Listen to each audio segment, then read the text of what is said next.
ওই এক ব্যক্তি বলেছিলেন, উনার স্ত্রীকে ওসিয়ত করেছিলেন, বিবি তোমার গর্ভে যে একটা সন্তান আছে, ওই সন্তানটা যদি ছেলে সন্তান হয় তাহলে তুমি তারে মাদ্রাসা দিয়ে আসো।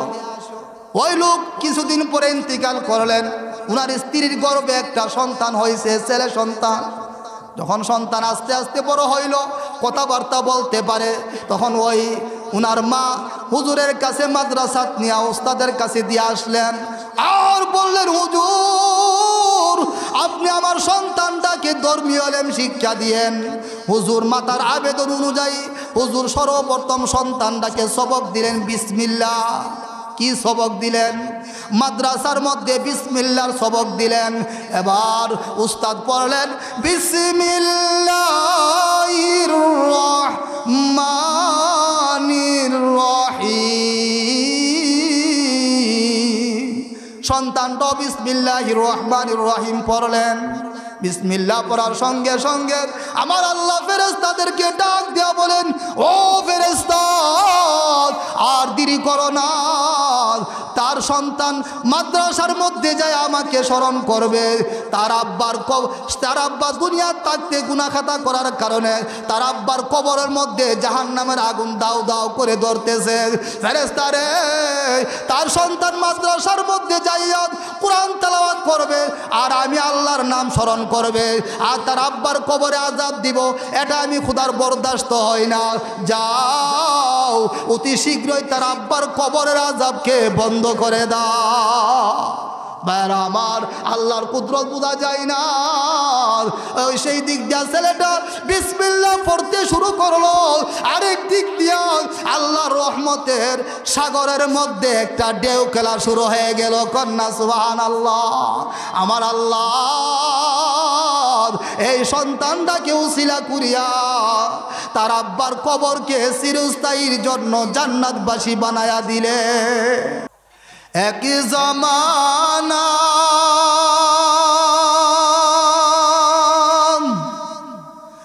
সহবতে বাউলিয়া, এক জামানা সহবতে বাউলিয়া, বেহতর আজ সাদ সালে তোয়াতে বেরিয়া। শেখ সাদি রহমাতুল্লাহ আলাইহি বলেন, ও দুনিয়ার মানুষ, তুমি যদি এক জামানা অর্থাৎ কিছু সময় এই মাহফিলের মধ্যে আসো, কিছু সময় যদি এই মাহফিলের মধ্যে আসিয়া উলামায়ে কেরামদের কিছু কথাবার্তা শ্রবণ করো, শেখ সাদি বলেন বেহতর আজ সাদ সালে তোয়াত বেরিয়া, খালেস এক বছর নফল নামাজ দাঁড়ায়া দাঁড়ায়া পড়লে যে সওয়াব হবে, আজকের দিনে আলোচনা শুনলে এর চাইতে আরো বেশি সওয়াব আল্লাহ আপনার আমার আমল নামা দান করবেন। কন্যা সুবহানাল্লাহ। লাভ না হাস্তা। এক বছর নফল নামাজ কি সবসময় করা সম্ভব? দাঁড়ায়া দাঁড়ায়া পড়লে যে সওয়াব, আজকের দিনে আলোচনা উলামায়ে কেরামদের কাছে নসিহত শুনলে এর চাইতে আরো বেশি সওয়াব। কিন্তু আমাদের হায়াত কম, হায়াতের মধ্যে বরকত বেশি। কথা ঠিক না বেঠি? এই বরকতময় জিনিসটা আমরা জানি না, বুঝা দরণ লাগবো না। ঘুমাই থাকলে কাম হইব? কাম হইতো না। তাহলে আসলে কিন্তু মাহফিলে আসলে এখানের মধ্যে উলামায়ে কেরামদের সহাবত, এখানের মধ্যে হাদিস সাহেবদের সহাবত, এখানের মধ্যে মাদ্রাসার সহাবত, এখানের মধ্যে হুজুরদের সহাবত। কথা ঠিক না বেঠি?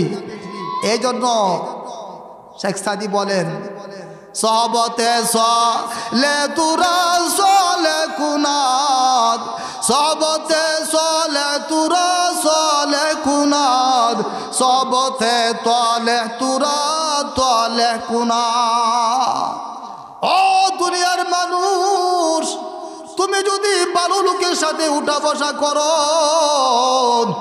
তুমি যদি আলেম উলামাদের সাথে যদি মহব্বত রাখো, তুমি যদি ওয়াজ মাহফিলের মধ্যে আসো, তাহলে তোমার মধ্যে ভালো সহাবত আসবে, ভালো প্রভাব বিস্তার করবে। আর যদি তুমি খারাপ লোকের সাথে উঠা বসা করো, তুমি যদি সুর সামারের সাথে চলাফেরা করো, তাহলে সেই সোহাবত তোমার মধ্যে বিস্তার করবে। সৎসঙ্গে স্বর্গবাস, অসৎসঙ্গে সর্বনাশ। কথাটা ঠিক না বেঠি? ভাইয়ারা আমার, শেখ সাদি রহমাতুল্লাহ আলাইহি বলেন, গুলে খুশবু ये दर हम्मामे रूज़े, गुले खुशबू ये दर हम्मामे रूज़े, रसीद az dost महबूबे बदस्तम बगुफुता मन गुले ना चीज़े बुदाम वलीकिन मौत दोते बागुल नशिस्ता। শেখ সাদি রহমাতুল্লাহ আলাইহি বলেন, আমি একদিন গোসল করার জন্য হাম্মামখানার ভিতরে প্রবেশ করলাম, গোসল করব। ওই গোসলখানার ভিতরে ঢোকার পরে দেখলাম যে একটা মাটির চাকা পড়ে আছে। ভাইয়েরা আমার, ওই শেখ সাদি রহমাতুল্লাহি আলাইহি মাটির চাকাটা হাতে নিলেন। হাতে নেওয়ার পরে ওই মাটির চাকা থেকে বেশ কম্বরের গন্ধ আসতেছিল। কন্যা সুবহানাল্লাহ। মাটির চাকা থেকে এমন সুঘ্রাণ আসতেছে, এমন সুবাস আসতেছে। এবার শেখ সাদি রহমাতুল্লাহ আলাইহি মাটির চাকার সাথে কথা বললেন। কন্যা সুবহানাল্লাহ। শেখ সাদি ডাক দেয়া বলেন, হ্যাঁ মাটির চাকা,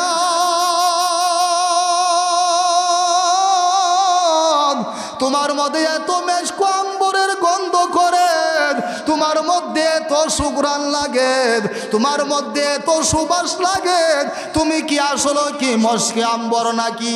তুমি কি আসলে কি কোনো সুঘ্রাণ নাকি? ভাইয়েরা আমার, মাটির চাকা শেখ সাদি রহমাতুল্লাহ আলাইহির সঙ্গে কথা বললেন। কন্যা সুবহানাল্লাহ। জামালে হাম নশীদর মান আসর কা, জামালে হাম নশীদর মান আসর কার, ওয়াগর নামান হুমা খাকাম কে হাসতাম। ভাইয়েরা আমার, এবার মাটির চাকা ডাক দেয়া বলেন, হ্যাঁ শেখ সাদি ভাই, আমি আসলে কোনো মেশক আম্বর নই, আমি আসলে কোনো সুঘ্রাণ নই, আমি আসলে কোনো সুবাস নই, আমি সাধারণ একটা মাটির চাকায় মাত্র। ও শেখ সাদি ভাই, তবে তুমি শুনো, আমি কিছুদিন একটা ফুল বাগিচার তলে ছিলাম। কিয়ের তলে ছিলাম? আমি কিছুদিন একটা ফুল বাগিচার তলে ছিলাম। আর ফুলগুলা জয়রা জয়রা আমি মাটির চাকার উপরে পড়তো। আর এই ফুলের সুবাসগুলা আমার মধ্যে তাসির করছে, ফুলের সুঘ্রাণ আমার মধ্যে আসছে। এই জন্য আমার মধ্যে এত সুঘ্রাণ লাগে, এত সুবাস লাগে। ভাইয়েরা আমার, সাধারণ একটা মাটির চাকা যদি কিছুদিন ফুল বাগিচার তলে থাকার দরুন তার মধ্যে যদি মেশক আম্বরের গন্ধ আসতে পারে, আমরা হলাম আশরাফুল মাখলুকাত, সৃষ্টির সেরা জাতি। কথা ঠিক না বেঠিক? আমরাও যদি এই মাদ্রাসার প্রভাবে থাকি, আমরাও যদি উলামায়ে কেরামদের কাছে থাকি, আমরাও যদি এই মাহফিলের মধ্যে আসি, আমাদের মধ্যে আমাদের স্বভাব পরিবর্তন হইতে পারে কি পারে না? কথা বলে। এই জন্য আমি বলতে চাই, আল্লাহ নবী বলেন, কুন আলিমান আও মুতাআল্লিমান আও মুহিব্বান আও মুত্তাবিআন। আল্লাহ নবী বলেন, তুমি আলেম হও, আলেম না পারলে আলেমের ছাত্র হও, তবু যদি না পারো আলেমকে তুমি মুহাব্বত করো। আলেমকে কি করো? মুহাব্বত করো।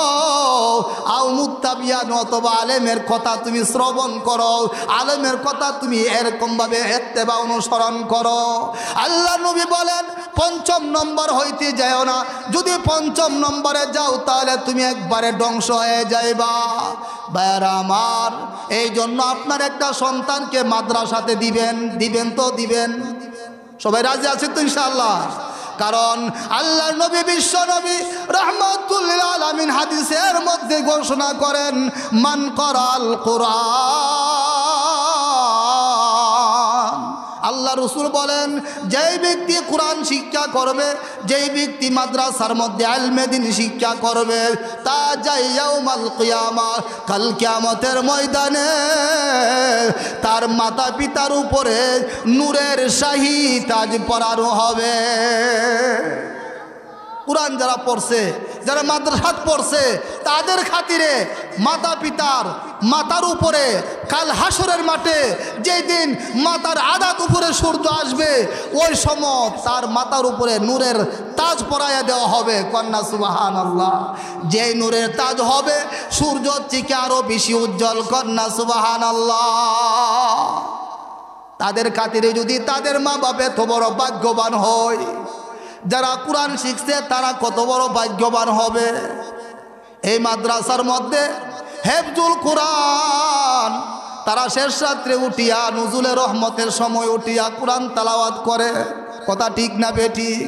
ও সুনাসার মানুষ, তোমরা কত ভাগ্যবান, তোমাদের এখানে নবীজির বাগিচা, এখানের মধ্যে ফুল বাগিচা ফুটেছে। কথা ঠিক না বেটি? এই মাদ্রাসা হলো খানায় খাবার একটা অংশ। হযরত ইব্রাহিম আলাইহিস সালাম যখন খানায় খাবার নির্মাণ করেছিলেন, নির্মাণ করার পর অবশিষ্ট কিছু মশলা বাকি রইল। এই মশলাগুলা কিছু নিচে ডান হাতে, কিছু নিচে বাম হাতে, এরকমভাবে মুঠ করিয়া ডান হাতের মশলাগুলা বাতাসের মধ্যে জুড়েই দিয়ে নিক্ষেপ করে দিলেন। বাতাসে পৃথিবীর আনাচে কানাচে নিয়ে ছিটাইয়া পালাইল। আল্লাহ রসুল বলেন, এই ডান হাতের মশলাগুলা যত জায়গার মধ্যে ছিটাইয়া পড়ছে, তত জায়গার মধ্যে আল্লাহর ঘর মসজিদ নির্মাণ হবে। এটা খানা খাবার অংশ। কিসের অংশ? খানা একাবার অংশ। আর বাম হাতের মশলাগুলো এরকম ভাবে বাতাসের মধ্যে যখন জুড়ে নিক্ষেপ করে দিলেন, বাতাসে পৃথিবীর আনাচে কানাচে নিয়ে ছিটাইয়া পালাইলেন। আল্লাহর নবী বলেন, বাম হাতের মশলাগুলা যত জায়গার মধ্যে পড়েছে, তার কণাগুলা যত জায়গার মধ্যে পড়ছে, তত জায়গার মধ্যে নবীর ঘর মাদ্রাসা কায়েম হবে। ও সুনাজার মানুষ, তোমাদের এখানে মাদ্রাসা হয়েছে, তোমরা বড় ভাগ্যবান। এখানের মধ্যে শেষ রাত্রে নুজুলে রহমতের সময় কোরআনের তেলাওয়াত হয়। কথা ঠিক না বেটি? তোমরা ঘুমের ঘরে থাকো, আর ছেলেরা 3:30 4টার সময় উঠিয়া কোরআনের বাণী পড়ে কোরআন তেলাওয়াত করে। কথা ঠিক না বেটি? এই কোরআনের খাতিরে তো তাদের পিতা মাতার উপরে কাল হাসরের মাঠে নূরের তাজ পরাইয়া দেওয়া হবে। হাদিস শরীফের মধ্যে আসছে, একজন হাফেজে কোরআন মুখস্থ করে 10 জন ব্যক্তিকে জান্নাতে নিবে। কন্যা সুবহানাল্লাহ। আমার আল্লাহ একজন হাফেজে কোরআনকে বলবেন, তুমি 10 জন ব্যক্তিকে জান্নাতে নিয়ে যাও। এমন 10 জনকে জান্নাতে নিবে যেই 10 জনের নাম জাহান্নাম অবধারিত হয়ে রয়েছে। এমন 10 জনকে নিয়ে হাফেজ সাহেব জান্নাতে চলে যাবে। এখন প্রশ্ন হইতে পারে, একজন হাফেজে কোরআনকে যদি আমার আল্লাহ 10 জনকে নেওয়ার অনুমতি দেন, তাহলে একজন হক্কানি আলেম উনাকে কতজন আমার আল্লাহ দিবে? কথাটা বোঝার জন্য আমি আপনাদেরকে একটা উদাহরণ দিচ্ছি। আম্মা জান আয়েশা রাদিয়াল্লাহু তাআলা আনহা, রাসূলের স্ত্রী, উনি রাসূলকে নিয়ে খেজুর পাতার ছাউনি দেওয়া ঘরের তলে শুয়ে আছেন। কি পাতার ছানি? খেজুরের পাতার ছানি। আর আমরা তাহি কি এর মধ্যে? বিল্ডিং এর মধ্যে। নবী যদি কষ্ট না করত, আমরা এই বিল্ডিং পাইলাম না। হইলে কথা ঠিক না বেটি? আমার নবী কষ্ট করেছে একমাত্র উম্মতের জন্য। আমার নবী কষ্ট করেছে একমাত্র উম্মতের জন্য। রাত্রেবেলা নামাজ পড়েছে, সারা রাত নামাজ পড়ছে। নামাজ পড়তে পড়তে পাও মুবারক পুলিয়া গেছে। সাহাবায়ে কেরাম বলেন, ইয়া রাসূলুল্লাহ, ইয়া হাবিবাল্লাহ, আপনার দিয়ে আগের পিছন সমস্ত গুনাহ আল্লাহ মাফ করে দিয়েছে, তারপরও আপনি সারা রাত কেন নামাজ পড়লেন? আমার নবীজি ডাক দেয়া বলেন, সাহাবারা রে, আমি কি আল্লাহর শুকরগুজারি বান্দা হইব না? আমরা তো সেই নবীর উম্মত। আমার নবী কষ্ট করে গেছে আর আমরা আরাম করি। ঠিক না বেটি? এবার আয়েশা আমার নবীজিকে নিয়ে খেজুরের পাতার ছাউনি দেওয়া ঘরের তলে শুয়া শুয়া আমার নবীজি খেজুরের পাতার পাকা জায়গা দিয়ে আকাশের দিকে তাকাচ্ছে। আকাশের দিকে তাকায়া দেখে আকাশের মধ্যে অগণিত তারকা দেখা যায়। বললেন, ও এসব তুমি দেখছো নি আকাশের মধ্যে কি দেখা যায়? কেন দেখছি তো, আকাশের মধ্যে অগণিত তারকা দেখা যায়। আমার নবীজি বলেন, আয়েশা রে তুমি জানো নি আকাশে যে তারকা আছে এই পরিমাণ সওয়াব কার? আয়েশা রাদিয়াল্লাহু তাআলা আনহা চুপ করে রইলেন, মনে মনে ভাবতেছেন তার আব্বার নাম বলা হবে। আয়েশার আব্বার নাম হলো হযরত আবু বকর সিদ্দিক রাদিয়াল্লাহু তাআলা আনহু। আমার নবীজি ডাক দিয়ে বলে, আয়েশা তুমি শুনো, আকাশে যে অগণিত তারকারাজি এই পরিমাণ সওয়াব হলো আমার উমরের কন্যা। সুবহানাল্লাহ। আকাশে যে লাখো লাখো তারকা দেখতেছো এই পরিমাণ সওয়াব হলো আমার উমর রাদিয়াল্লাহু তাআলা আনহুর। এই কথা বলার সঙ্গে সঙ্গে আয়েশার চেহারাটা মলিন হয়ে গেল। আল্লাহর নবী বুঝতে পেরেছেন আয়েশার মনে কষ্ট হয়েছে, আয়েশার মনের মধ্যে কষ্ট হয়েছে।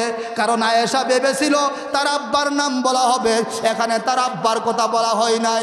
আমার নবীজি ডাক দিয়া বলেন, আয়েশা তুমি শুনো, আমার উমরের সওয়াবের পরিমাণ দেখানোর মতো বস্তু এই জগতের মধ্যে আছে যা আমি তোমাকে আকাশও দেখাইছি, কিন্তু আমার আবু বকরের এত বেশি নেক, তার নজির দেখানোর মতো বস্তু পৃথিবীর মধ্যে আর কোনো কিছু না।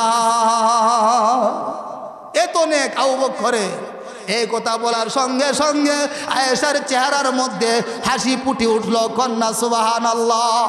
বারবার যেমন ভাবে একজন হাফিজ কোরআন মুখস্থ করে তদনুযায়ী আমল করে যাইতে পারলে 10 জন ব্যক্তিকে জান্নাতে নিবে, তার একটা পরিমাণ আছে। কথা ঠিক না বেঠিক?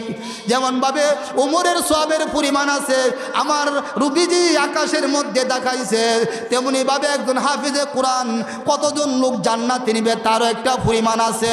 আর একজন হক্কানি আলেম যেমন ভাবে আবু বকরের সওয়াবের পরিমাণ নাই, তেমনি ভাবে একজন হক্কানি আলেম, একজন আলেম দিন যখন জান্নাতের দিকে রওনা হয়ে যাবে, হাদিসের মধ্যে লেখেন হাজার হাজার জাহান্নামীরা তারা জাহান্নামে পড়ে আছে, তারা দেখে হুজুরকে দেখে দেখে তারা জাহান্নাম দিকে উঠে হুজুরের পিছন দিক দিয়া তারা জান্নাতের দিকে রওনা হয়ে যাবে। জাহান্নামে দারোগারা বাধা দিবে, আল্লাহ বলবে না না তাদেরকে বাধা দিও না। তারা বলবে আমরা হলাম হুজুরের সাথে লোক, আমরা হুজুরকে মহব্বত করতাম, আমরা হুজুরকে ভালোবাসতাম, আমরা এই ছাত্রটা আমার ঘরে রুদিন রাখছিলাম, তা সে জান্নাতে চলে যাইতেছে, আমরাও চলে যাইব। এরকমভাবে হাজার হাজার জাহান্নামীরা জাহান্নাম দিকে উঠে ওই আলেমের পিছন দিক দিয়া রওনা হয়ে সুজা জান্নাতে চলে যাবে। কন্যা সুবহানাল্লাহ। जन्नत दो जुग से यार वो क्या करूं, जन्नत दो जुग से यार वो क्या करूं, आरज़ू है मैं तुझे से देखा करूं। बेरामर আপনার সন্তান মাদ্রাসার মধ্যে কোরআন শিক্ষা করবে, আপনার সন্তান মাদ্রাসার মধ্যে ইলমে দ্বীন শিক্ষা করবে। এই শিক্ষার কারণে আপনার মাথার উপরে নূরের তাজ পরানো হবে। আমরা চাই কি চাই না? চাই।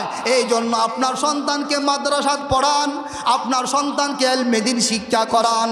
কারণ যারা কোরআন শিখছে, যারা ইলমে দ্বীন শিখছে, তাদের খাতিরে যদি আপনারা এত বড় ভাগ্যবান হতে পারেন, যারা কোরআন শিখছে তারা কত বড় ভাগ্যবান হবে।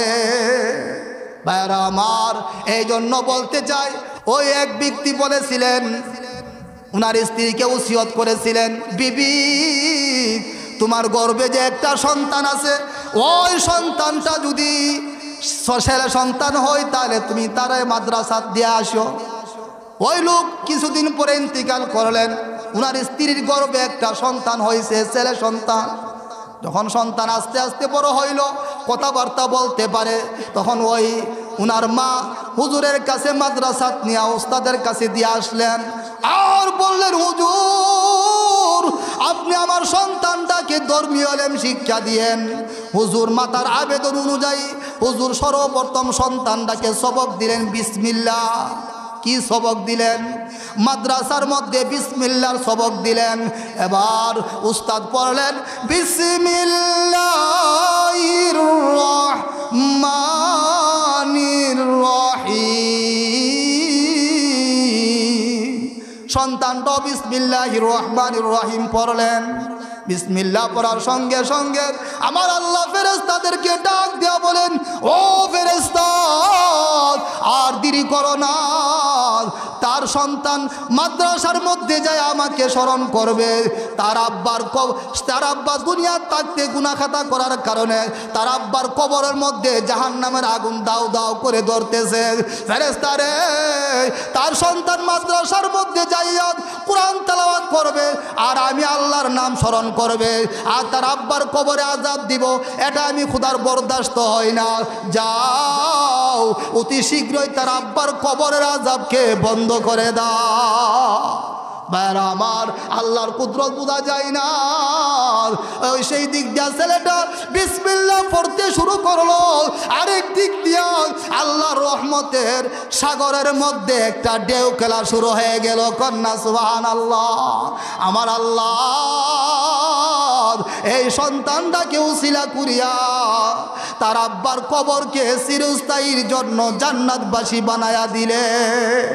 এই জন্য আমি বলতে চাই, আপনার একটা সন্তানকে মাদ্রাসা দিবেন, আপনি একটা ছেলেকে রুজিং রাখলে অনেক লাভ।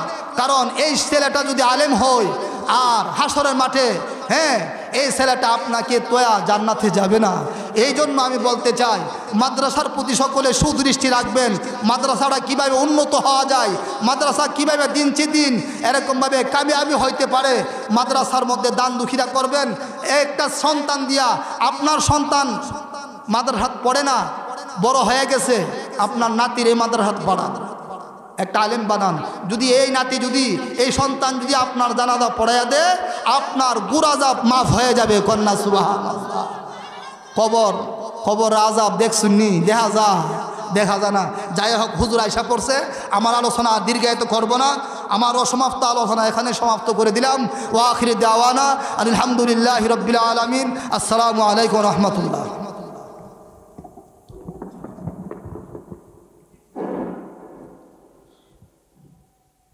মাশাআল্লাহ, অত্যন্ত চমৎকার আলোচনা করেছিলেন হযরত মাওলানা আখতারুজ্জামান সিরাজি।